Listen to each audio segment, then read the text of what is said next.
주제는 보좌에 앉으신 어린 양을 찬양하라입니다. 그리스도인들에게 있어서 아마 마지막으로 우리가 경험하는 장소, 경험하는 곳이 있다면 천국일 겁니다. 우리 모두는 천국의 실제에 대해서 성경에 대한 약속을 분명히 믿습니다. 그러나 우리가 한 번도 천국을 가본 적은 없고 천국이 과연 어떤 것인가, 그곳에서 주님의 모습은 과연 어떤 모양일까, 아마 우리에게 그런 궁금증이 있을 겁니다. 천국이 분명히 있고 주님이 계시다면 과연 어떤 모습으로 계시는 것일까, 우리에게 보여주는 성경이 요한계시록입니다. 오늘 요한계시록을 통해서 사도 요한은 천국의 실제 중에서 주님께서 천국에 어떻게 계시는지 우리에게 소개합니다. 하나님께서 사도 요한에게 천국의 모습, 천국에 계신 주님의 모습을, 보좌에 앉으신 하나님과 어린 양 예수 그리스도를 우리에게 오늘 본문에 소개하고 있습니다. 이것은 사도 요한의 노력과 어떤 사도 요한의 의지로 안 것이 아니고 하나님께서 사도 요한에게 은혜로 알려주었습니다. 먼저 사도 요한은 하늘문이 열리게 되었고 그 동시에 그 위에 하늘에서 있는 일을 경험합니다. 1절에 보면 이 일 위에 내가 보니 하늘에 열린 문이 있는데 내가 들은 바, 그렇게 성경은 말씀을 합니다. 여기 보면 하늘에 열린 문이 있다 말씀을 합니다. 그리고 음성이 그 열린 문 사이로 요한에게 들리게 됩니다. 성경에는 하늘에 열린 문이 있다 그렇게 우리에게 말하고 문이 몇 번 열렸음을 성경은 우리에게 나타냅니다. 구약의 에스겔서에 보면 에스겔 1장 1절에 보면 30째 해 넷째 달 초닷새에 내가 그발 강가 사로잡힌 자 중에 있을 때 하늘이 열리며 하나님의 모습이 내게 보이니, 하나님께서 에스겔에게 하늘문을 여시고 하나님께서 나타나십니다. 그때 하나님께서 환상을 보여줍니다. 그때 그 환상은 북방에서 오는 네 생물의 형상이 에스겔에게 보여줍니다. 또 두루마리 환상도 하나님이 에스겔에게 보여줍니다. 이 모든 환상은 이스라엘이 장차 당할 진노의 심판을 하나님께서 하늘문을 여시고 환상을 통해서 에스겔에게 보여주었습니다. 신약에도 하늘문이 몇 번 열렸습니다. 예수님에게 그 하늘문이 열렸던 적이 있습니다. 마태복음 3장에 보면 예수님께서 침례를 요단강에서 받습니다. 그때 하늘문이 열렸습니다. 그때 하늘문이 열리고 성령이 비둘기같이 내려서 예수님 머리 위에 임하시게 됩니다. 사도행전에 보면 또 하늘문이 열렸습니다. 사도행전 7장 56절에 보면 스데반에게 하늘문이 열리는데 말하되 보라 하늘이 열리고 인자가 하나님 우편에 서신 것을 보노라. 스데반이 하나님이 예수님이 여기 그 하나님 우편에 앉아 있는 모습이 아니고 서 있는 모습을 보았다라고 합니다. 성경은 앉아 있는 예수님을 소개하는데 유일하게 스데반 집사에게는 예수님이 서 계신 모습을 보입니다. 그래서 학자들은 해석하기를 아마도 주님께서 이 스데반의 순교에 대해서 너무나도 마음이 안타깝고 그리고 그를 영광 중에 영접하시기 위해 쓴 것이 아닌가, 그렇게 이해하고 해석하기도 합니다. 또 사도행전에 보면 사도 베드로에게 하늘문이 열립니다. 베드로가 이제 옥상에서 기도할 때 하늘문이 열리면서 환상이 보여집니다. 사도행전 10장 11절에 보면 하늘이 열리며 한 그릇이 내려오는 것을 보니 큰 보자기 같고 네 길을 메어 땅에 들이었더라. 사도행전 10장 11절에 베드로에게 하늘문이 열리고 하나님이 환상 중에 나타냅니다. 하늘문이 열리는 이 진리는 우리에게 무엇을 보여주는 것일까요? 하나님의 강력한 계시를 보여주는 겁니다. 이스라엘이 패망할 때나 스데반과 같이 어떤 죽음의 위기에 있거나 베드로와 같이 어떤 이방인의 선교가 긴급한 상황이 될 때 하늘문을 여시고 하나님께서 계시를 환상 중에 보여줍니다. 이것은 우리에게 무엇을 보여주냐면 하나님께서 나라를 주관하시기도 하고 때로 교회를 주관하시기도 하고 또 하나님의 개인의 모든 삶까지도 하나님이 주관하시고 계심을 우리에게 보여주는 것입니다. 하나님께서는 이 땅에 어떤 하나님의 일을 이루어갈 때 하늘에서 먼저 하나님의 뜻 가운데 결제가 이루어져야 함을 하늘문을 여시고 우리에게 보여줍니다. 믿음 생활을 해가는 데 있어서 이 세상에서 일어나는 모든 일들이 여전히 하나님의 뜻 가운데 하나님의 주권 가운데 하나님의 뜻이 있어야 함을 우리에게 보여주는 것입니다. 하나님께서 하늘문을 여시고 이제 요한에게 이 하늘의 놀라운 일들을 하나님께서 보여주십니다. 요한에게 하나님께서 이 보여주셨던 이 하늘의 이 모든 일들, 이제 요한이 본 것은 그 하늘의 하늘 보좌에 앉아 계신 하나님과 어린 양 예수 그리스도를 이제 보면서 그를 중심으로 한 찬양의 사건, 예배의 사건, 영광의 사건을 경험하게 되어집니다. 하나님께서 그 하늘 보좌에서 어린 양 예수 그리스도께서 그 보좌에 앉아 계시면서 어떻게 영광을 받고 어떻게 찬양과 그 경배가 이루어지고 있는지 하나님께서는 사도 요한에게 알려주고 보여줍니다. 첫째로 보좌에 앉으신 주의 모든 속성을 우리는 찬양해야 합니다. 2절 3절에 보면 이제 성령에 감동된 요한이 하늘 보좌를 보는데 내가 곧 성령에 감동되었더니 보라 하늘의 보좌를 베풀었고 그 보좌 위에 앉으신 이가 있는데 3절을 보게 되어지면 앉으신 이의 모양이 벽옥과 홍보석 같고 또 무지개가 있어 보좌에 둘렸는데 그 모양이 녹보석 같더라. 나팔 소리 같은 성령의 소리를 듣고 사도 요한이 먼저 감동을 입습니다. 그리고 감동을 입은 가운데 하늘의 보좌의 환상을 이제 보게 됩니다. 여기 사도 요한이 보았던 이 현상은 사실 보편적인 현상은 아닙니다. 모든 사람들이 다 경험할 수 있는 그런 어떤 보편적인 그런 어떤 현상은 아닙니다. 하나님께서 특별히 이 사도 요한에게 목적을 두고 하나님께서 이 하늘의 천국의 이 현상을 계시를 통해서 환상을 경험하도록 그렇게 하나님이 보여주었습니다. 종종 어떤 분들이 뭐 천국을 갔다 왔다, 천국이 이렇다더라, 뭐 그러면서 자신의 그 천국 본 이야기를 간증하는 것 종종 보게 됩니다. 근데 사실 그런 간증, 그런 어떤 고백들은 굉장히 우리가 조심해야 됩니다. 왜냐하면 하나님께서 우리에게 어떤 천국을 보여주거나 환상을 보여줄 때는 하나님의 거룩한 목적과 영광을 위해 하나님께서 특별히 우리 가운데 역사하십니다. 어떤 개인의 간증을 위해서 어떤 개인의 영광을 위해서 하나님이 보여주지는 않습니다. 그래서 우리가 이 환상을 쫓는 일, 때로는 어떤 이상한 체험을 쫓는 일은 굉장히 우리가 경계해야 됩니다. 사도 요한이 천국을 보여달라고 하나님 앞에 특별히 간구를 하거나 하나님 앞에 특별히 소원해서 하나님이 보여준 것은 아닙니다. 하나님의 어떤 목적과 영광을 위해서 사도 요한에게 성령에 감동되어져 이 하늘 보좌를 하나님께서 보여주었습니다. 과연 그 하늘 보좌의 모습은 어떤 모양일까?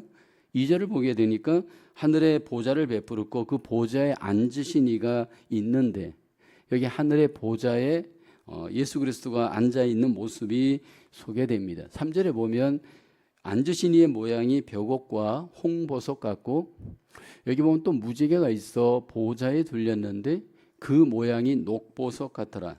보좌에 앉으신 하나님, 보좌에 앉으신 어린 양 예수 그리스도의 모습이 여기 보면 보석에 비유되어지고 있습니다.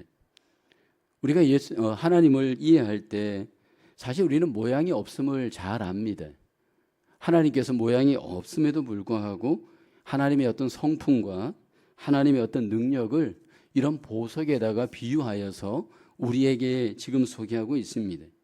여기 보면 보좌에 앉으신 이의 모양이 벽옥과 같다. 그렇게 사도 요한은 소개합니다. 이 벽옥이란 지금의 다이아몬드와 같은 보석입니다.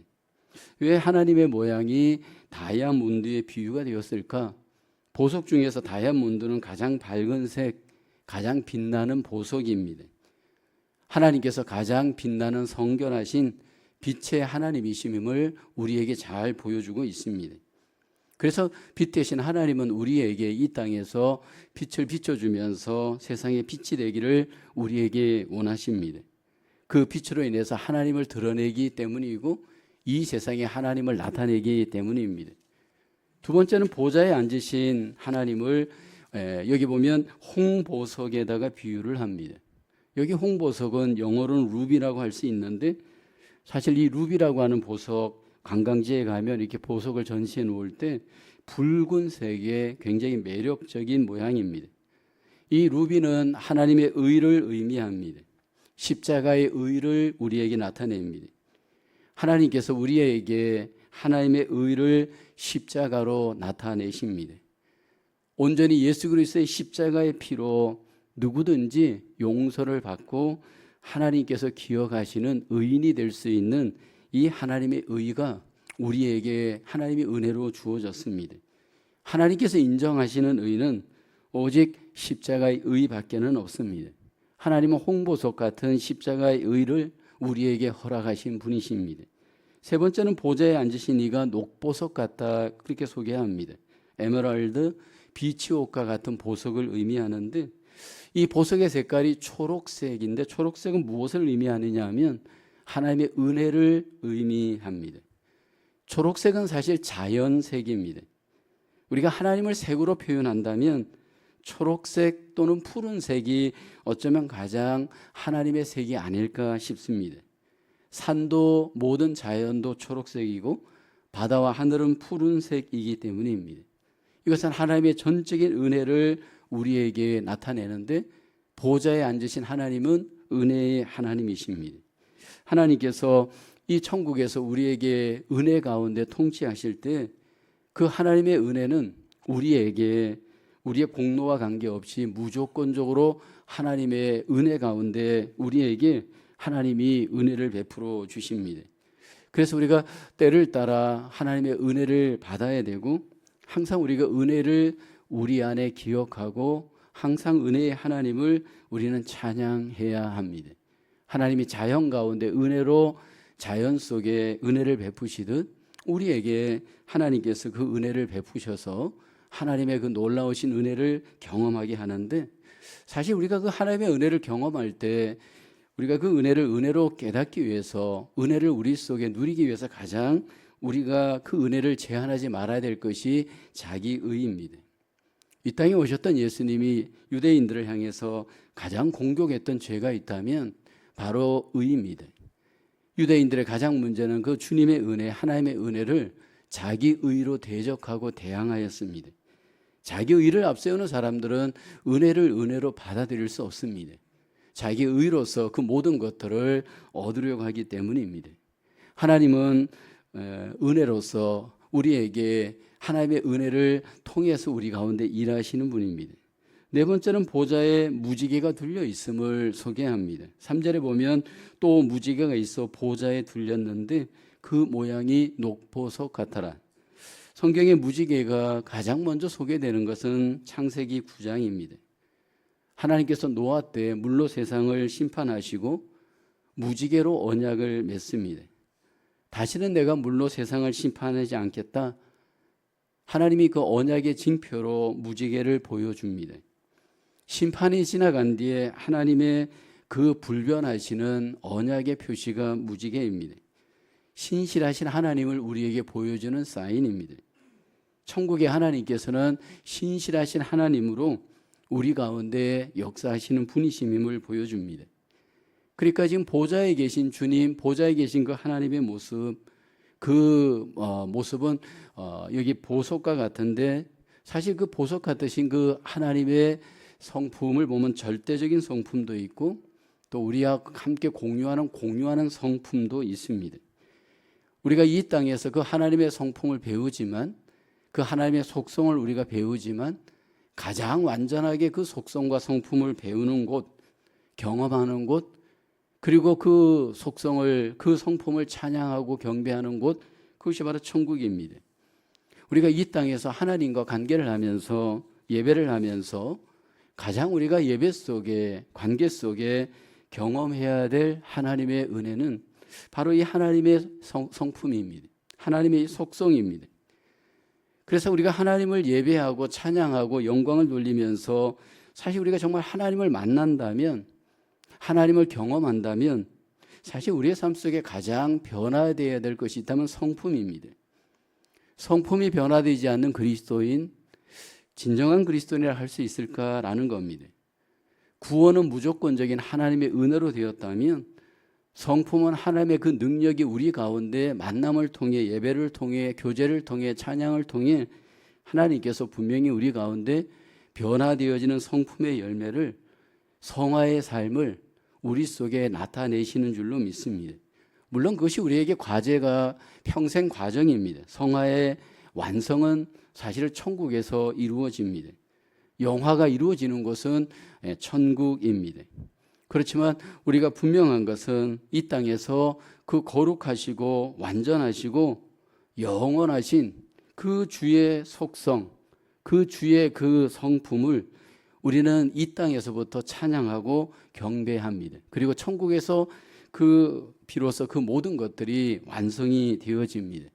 우리의 예배를 통해서 하나님과의 모든 교제와 만남을 통해 그 하나님의 속성과 성품을 더 찬양하고 경배하는 저와 여러분의 삶이 되어야 할 줄로 믿습니다. 퀘천 1번입니다. 교회에서 성도들과 함께 찬양할 때 하나님과 연결이 되고 있다고 느낀 적이 있습니까? 그 이유가 무엇입니까?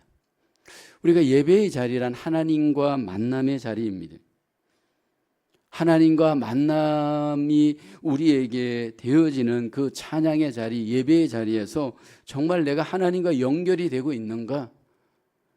정말 하나님과 연결이 되어질 때 우리에게 그것들이 느껴져야 합니다. 우리 속에 그것들이 경험되어져야 되는데 그것은 바로 우리 안에 계신 성령으로 말미암아, 영으로 말미암아 우리가 하나님과 연결되어짐을 느끼게 되는 겁니다. 이것은 철저히 민감한 성령님의 사건이기 때문에 저와 여러분 속에 성령님이 아니고서는 하나님 앞에 우리는 온전히 연결될 수가 없습니다. 우리가 기억해야 될 것은 성령님은 철저히 인격적이신 분입니다.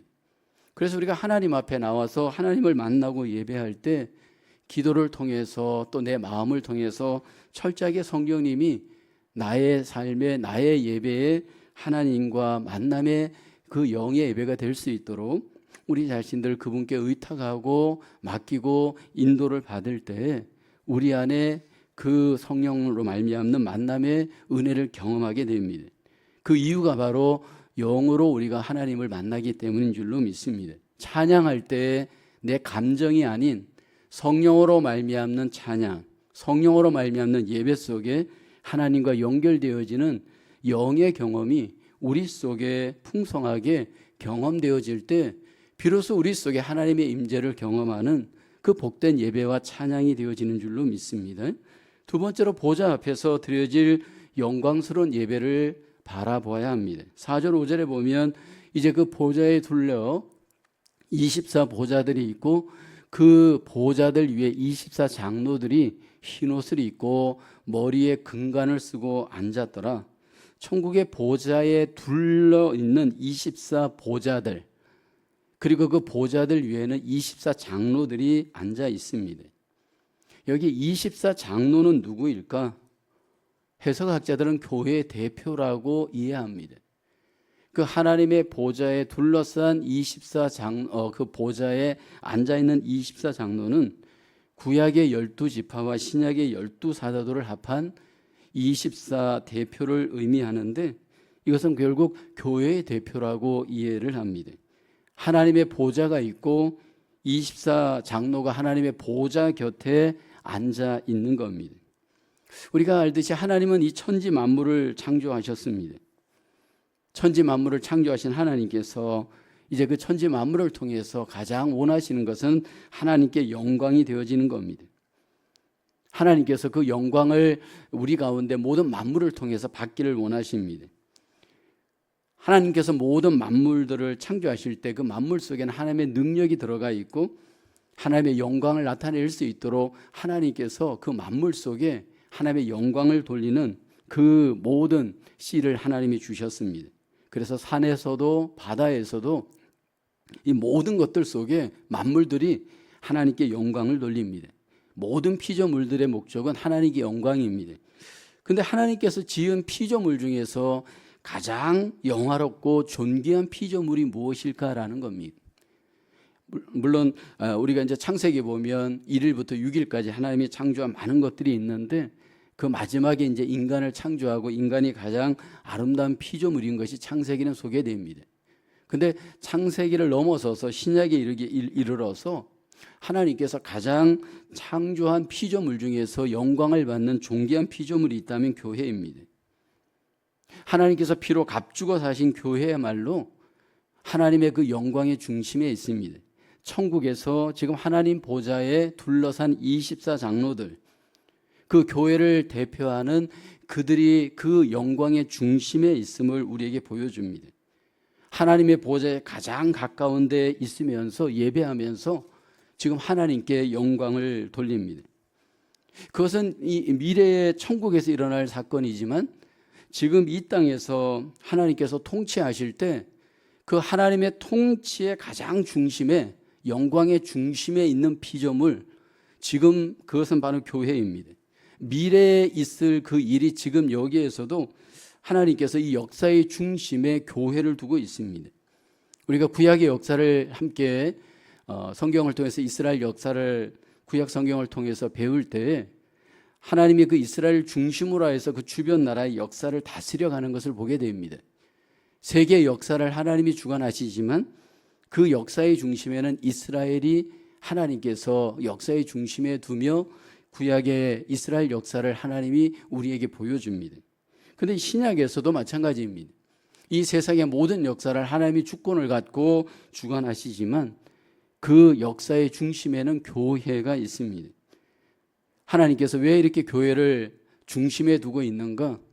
왜냐하면 결국 하나님께서 영광을 받기를 원하시는 가장 하나님의 뜻이 이 교회를 통해서 이 땅에 이루어지고 장차 천국에서 성취가 되기 때문입니다. 결국 이 지상의 교회가 결국 천국에서 완성이 됩니다. 여기 소개되어지는 24장로들, 교회를 대표하는 24장로들의 구체적인 모습이 소개됩니다. 첫째, 그들은 흰 옷을 입고 있죠. 세마포 옷을 입고 있습니다. 여기 24장로들은 믿음으로 의롭다함을 얻은 자들입니다. 하나님의 의를 상징하는 것이 바로 흰 옷입니다. 누가 천국에 들어갈 수 있는가? 예수님을 오직 믿음으로 의롭게 된 자들만이 천국에 들어갈 수 있습니다. 이미 우리는 구약으로부터 구원을 받을 때 그 구원의 조건이 무엇인지를 성경은 우리에게 잘 보여줍니다. 애굽에서 이스라엘이 구원받을 때 행위로 구원받지 않습니다. 오직 어린 양의 피를 진문 좌우 임방에 칠하고 그것을 믿고 믿음으로 바라본 자들, 그들이 구원을 받습니다. 하나님의 은혜요, 구원은 하나님의 전적인 선물입니다. 이것은 신약도 마찬가지입니다. 누가 구원을 받는가? 오직 십자가의 보혈을 믿는 자, 어린 양 예수 그리스도의 피를 믿는 자만이 구원을 얻고 의롭게 됩니다.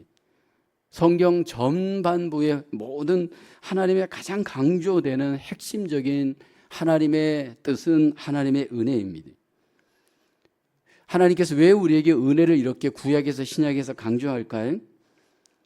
타락한 인간은 자신의 그 죄를 바라보지 못하고 자신의 의를 앞세워서 자신의 어떤 행위를 통해서 하나님의 의를 얻으려고, 하나님 앞에 구원 얻으려고 노력을 합니다. 하나님이 이스라엘의 그 모든 삶 속에 율법을 주시면서 한번 너희가 행위로서 나의 의를 한번 완성시켜 봐라, 그렇게 하나님이 기회를 줍니다. 그러나 결국은 실패하게 되어집니다. 전적인 하나님의 은혜로 이스라엘이 애굽에서도 구원받고 광야에서도 구원을 받고 결국 가나안 땅에서 들어갈 수 있는 것을 하나님이 보여줍니다. 그러나 이스라엘은 그것을 깨닫지 못합니다.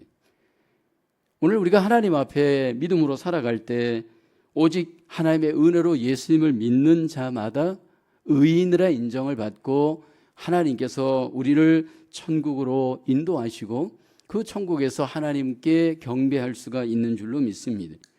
두 번째로 머리에 금 면류관을 썼습니다. 24장로들이 금 면류관을 썼다라는 것은 승리를 의미합니다.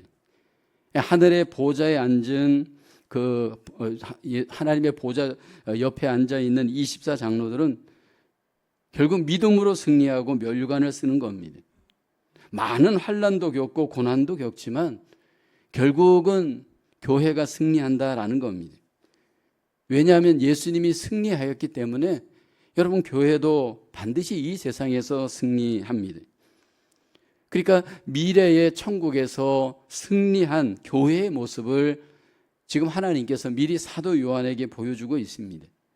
왜냐하면 초대교회 당시에 고난과 핍박 앞에 많은 성도들이 승리에 대한 확신을 갖지 못하고 천국에 대한 확신을 갖지 못하고 있을 때 결국은 궁극적으로 예수 그리스도로 말미암아 믿음으로 승리할 수 있음을 지금 확신을 갖게 하고 소망을 갖게 합니다. 신약 성경에서 끊임없이 우리에게 강조하는 것은 믿음으로 모든 그리스도인들은 궁극적으로 승리한다라는 하나님의 약속입니다. 로마서 8장 37절을 보면 우리가 이 모든 일에 우리를 사랑하신 이로 말미암아 우리가 넉넉히 이기느니라. 오해하지 말아야 될 것은 우리의 어떤 의지로 우리의 노력을 이기는 것은 아닙니다. 하나님의 열심, 하나님의 사랑, 하나님의 은혜로 우리가 넉넉히 이길 수 있음을 성경은 말합니다. 그러면서 38절에 이렇게 고백하죠. 내가 확신하노니 사망이나 생명이나 천사들이나 권세자들이나 현재일이나 장래일이나 능력이나 높음이나 깊음이나 다른 어떤 피조물이라도 우리를 우리 주 그리스도 예수 안에 있는 하나님의 사랑에서 끊을 수 없으리라. 하나님의 사랑이 우리를 절대로 놓지 않고 믿음으로 승리할 수 있도록 우리를 끝까지 붙든다라는 것이 성경의 약속입니다. 그래서 궁극적으로 천국에서 영광의 멸류관을 쓰도록 자기 백성들을 하나님이 영화의 자리로 견인하십니다. 우리를 의롭게 하신 분도 하나님이시고 우리를 성화를 완성시켜 가시는 분도 하나님이시고 궁극적으로 우리를 천국에서 영광의 멸류관을 쓰게 하시는 분도 하나님이십니다. 그 하나님의 그 놀라운 은혜와 주권과 인도하심이 우리에게 금멸류관을 쓰도록 우리를 인도하십니다. 그리고 세 번째로 보면 보좌 앞에는 7 등불이 소개됩니다. 여기 이제 24 이 장로들의 그 보좌 주변에 5절에 보면 보좌로부터 번개와 음성과 우레소리가 나고 보좌 앞에 7 등불 켠 것이 있으니 이는 하나님의 7 영이라. 5절에 보면 그렇게 소개하고 있습니다. 이 보좌로부터 번개가 또 음성과 뇌성이 일어납니다. 그리고 그 보좌 앞에 보니까 7 등불이 켜져 있다 말합니다. 여기 7 등불은 7 영을 의미하는데 성경에서 7이라고 하는 숫자는 완전 숫자를 의미합니다. 그리고 이 7 숫자와 더불어 완전하신 하나님의 영이 여기 함께하고 있음을, 임재하고 있음을 보여주고 있습니다. 우리가 천국에 갔을 때 가장 경험하는 것은 하나님의 임재, 하나님의 그 놀라우신 영광을 우리가 온전하게 경험하는 것입니다. 그래서 우리가 하나님과의 그 예배가 이 땅에서는 불완전하고 또 여러 가지로 우리가 이 땅에서 경험하는 것이 제한적이지만 그림자 같지만 이제 천국에 갔을 때 우리가 그 하나님의 완전하신 영의 임재와 하나님의 놀라우신 역사하심을 우리가 마침내 경험하게 되어집니다. 천국은 결국 완전한 예배를 경험하는 곳입니다. 하나님의 얼굴 앞에서 완전하게 우리가 예배하게 되어질 겁니다. 그리고 그 예배는 영으로 충만하고 완전한 예배를 통해서 영광스러운 예배를 통해 영광스러운 하나님의 임재를 경험하게 됩니다. 초대교회 당시에 많은 이들이 예배를 드리면서 환난을 겪습니다. 그 환난을 겪으면서 고난을 겪으면서도 그들은 예배를 포기하지 않습니다. 왜냐하면 그 하나님의 임재를 그들이 경험하였기 때문입니다. 영과 진리로 드려지는 그 하나님의 임재의 예배를 통해서 그들은 더욱 하나님을 소망하고 천국을 소망하기도 했습니다. 사도 요한을 통해서 그 천국의 예배를 보여주면서 하나님의 그 완전하신 임재하심, 영광의 그 경험을 더욱 소망하게 하기 위해서 그 천국에서 드려지는 천상의 예배를 이제 하나님은 사도 요한을 통해서 우리에게 보여주며 그 하나님의 예배를 더욱더 사모하고 소망하게끔 우리를 초대하고 있습니다. 퀘천 2번입니다. 예배가 우리의 감정이 아닌 하나님의 속성에서부터 시작되어야 하는 이유는 무엇입니까? 많은 경우에 우리는 예배의 포커스, 예배의 초점을 우리 자신에게 두려고 할 때가 많습니다. 내가 은혜 받으려고 하고 내 감정을 충족시키려고 하고 내 어떤 생각을 만족시키려고 하는 나에게 초점이 되어지는 예배를 드리려고 하는 경우가 많습니다. 그런데 하나님은 우리에게 원하는 예배가 철저히 하나님의 속성에 근거한 예배가 되어야 함을 강조합니다. 자기 만족이 아닌 하나님을 만족시키는 예배. 그러기 위해서 우리에게 필요한 이유는요. 그것이 우리에게 필요한 이유가 뭐냐면 하나님은 인격적인 분이시기 때문입니다. 하나님께서 우리 가운데 우리와 하나님이 만날 때 하나님은 철저히 그분이 우리에게 나타내실 때 하나님의 그 속성은 철저히 인격적이십니다. 그래서 우리가 하나님을 목적으로 삼고 하나님의 그 품성과 하나님의 속성을 예배하기를 원하는 마음으로 하나님께 나아갈 때 하나님도 우리에게 만나 주십니다. 그래서 우리가 예배를 드릴 때 준비해야 될 것은 내 감정, 내 어떤 필요가 아닌 하나님의 속성을 우리가 먼저 염두에 두고 그 인격적이신 하나님을 우리가 마음에 소망하며 믿음으로 그 하나님을 만나며 예배하는 온전히 하나님 중심의 예배를 우리는 드려야 할 줄로 믿습니다. 세 번째로 보좌 앞에서 거룩하신 주님께 모든 영광을 돌려야 합니다. 오늘 6절 7절에 보면 그 천국의 모습이 소개되는데 보좌 앞의 모습이 수정과 같은 유리바다가 있고 보좌 가운데와 보좌 주위에 네 생물이 있는데 앞뒤에 눈들이 가득하더라. 여기 보좌 앞에 수정과 같은 유리바다가 있습니다. 여기 보면 이 유리바다는 구약에 우리가 성전을 이해할 때 이 성전 안에 들어갈 때 물두멍이라고 하는 것을 설치합니다. 성전에 들어가기 전에 이 물두멍에서 항상 제사장들은 손을 씻어야 했습니다. 물로 자기 몸을 씻는 행위는 결국 하나님 앞에 정결하게 준비하고 들어가게 합니다. 신약에서는 이 물두멍이 침례 세례로 연결됩니다. 침례와 세례라는 것은 씻는다, 죄를 씻는다 의미가 있습니다. 하나님께서 우리에게 천국에 들어가기 위해서는 우리에게는 물과 성령으로 거듭나야 함을 말씀을 합니다. 이 물과 성령이란 결국 우리가 깨끗하게 죄를 씻고 거듭나야 그 깨끗한 하나님의 나라에 들어갈 수 있음을 말씀을 하는데 여기 이 유리바다는 우리의 모습을 비출 수 있는 곳입니다. 그 유리바다를 통과할 때 우리 자신들이 깨끗하게 죄사함을 받았는가 그렇지 않는가가 그 유리바다를 통과할 때 다 보여지게 됩니다. 예수 그리스도의 피로 죄사함을 받은 자, 예수 그리스도의 피로 정결하게 하나님 앞에 용서받은 자는 결국 그 유리바다에 그 죄들의 모습이 비춰지지 않을 겁니다. 그리고 이 유리바다에 보좌가 있고 그 보좌 주변에 보면 네 생물이 소개됩니다. 여기 이 네 생물을 보면 첫째는 사자 같고 둘째는 송아지 같고 셋째는 얼굴이 사람 같고 넷째는 날아가는 독수리 같습니다.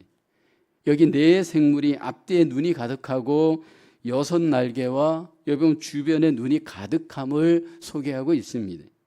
우리가 지상에서는 볼 수 없는 모습인데 하나님의 천사장으로 우리는 이해를 합니다. 그러니까 하나님의 보좌를 지키는 천사장, 이 천사장이 그 보좌 주변에 둘러싸고 있는데 그 천사장의 가장 주된 역할은 무엇일까? 찬양입니다. 쉬지 않고 찬양합니다. 거룩하다, 거룩하다, 거룩하다. 주 하나님 곧 전능하신 이여 전에도 계셨고 이제도 계시고 장차 오실 자라. 여기 천사장이 하나님의 거룩을 선포하고 찬양합니다. 왜 이 거룩을 3번 반복했을까? 어떤 경우에는 거룩을 강조하기 위함이다. 삼위일체 하나님을 고백하고 표현하는 것이다. 그렇게 이해합니다.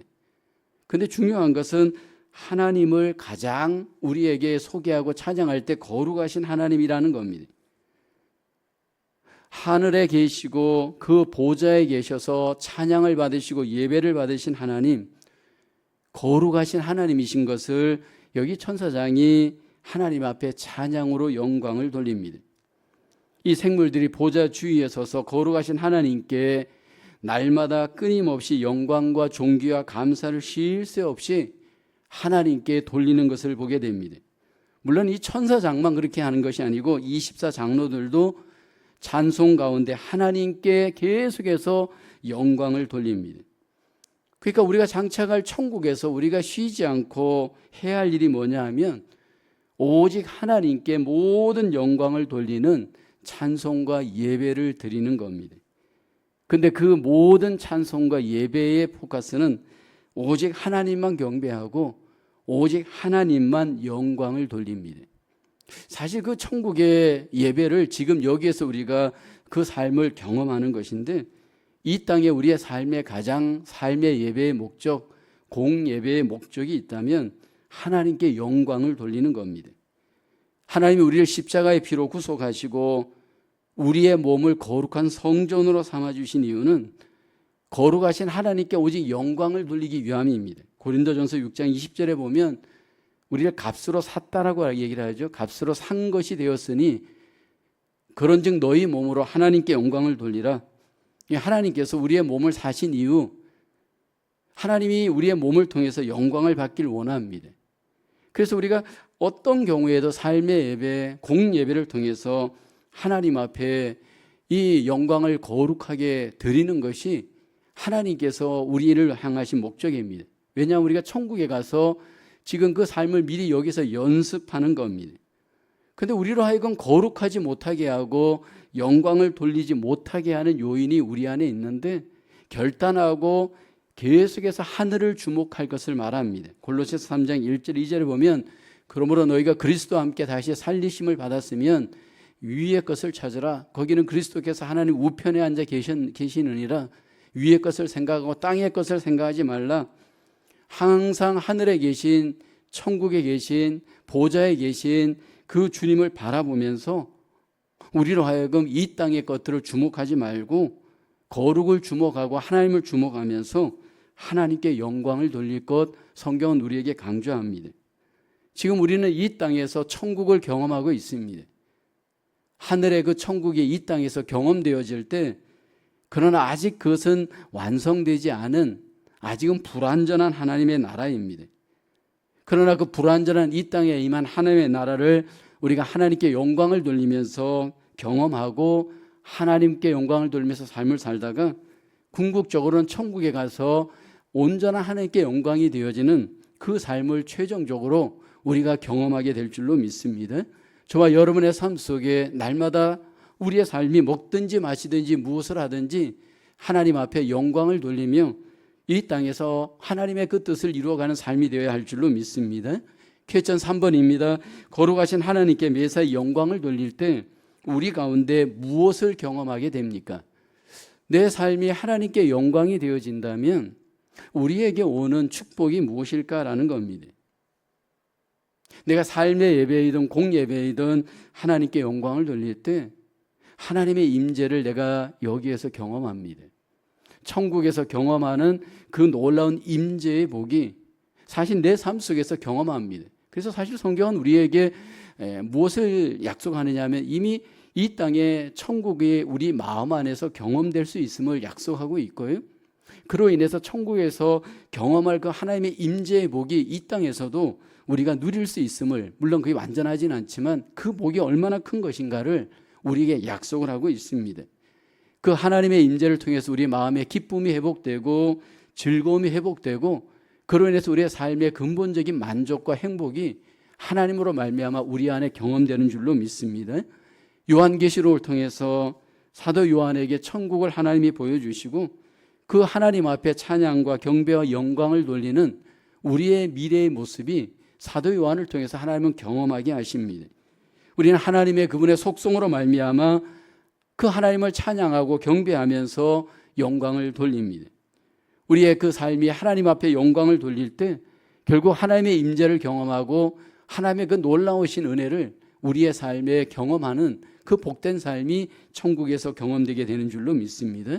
이 땅에서 우리가 그 천국의 삶을 아름답게 또 우리가 함께 그림자이지만 누리면서 장차 그 천국을 소망하며 하나님을 찬양하고 예배하고 영광을 돌리는 삶으로 우리 모두가 천국을 더욱더 소망하며 이 땅에서 천국을 또 경험하며 하나님 앞에 승리하는 저와 여러분 되기를 주님의 이름으로 축원합니다. 기도하겠습니다. 하나님 아버지, 우리에게 천국의 복을 주심을 감사합니다. 예수 그리스도 안에서 이미 이 땅에 임한 하나님의 나라를 경험하게 하시고 장차 우리가 하나님께서 보좌에 계시고 어린 양 예수 그리스도께서 보좌에 계신 그 천국에서 찬양과 예배와 영광을 통해 하나님을 온전히 경험할 수 있도록 우리에게 소망을 주심을 감사합니다. 날마다 우리의 삶에 천국을 소망하며 그 천국에서의 삶을 늘 기대하며 믿음으로 살아가는 저희들 되게 도와주옵소서. 날마다 이 땅에서의 삶도 하나님 그 놀라우신 통치를 경험하며 임재를 누리며 하나님의 그 놀라운 나라를 이 땅에서도 하나님 아버지 또 맛보며 승리할 수 있는 저희들 되게 도와주시옵소서. 한 주간의 삶 속에서도 주와 함께 승리하며 하나님의 나라를 이 땅에 이루어가며 우리의 장차 올 천국을 소망하며 승리하는 복된 한 주간 되게 하여 주시기를 소원하오며 예수님의 이름으로 기도하옵나이다. 아멘.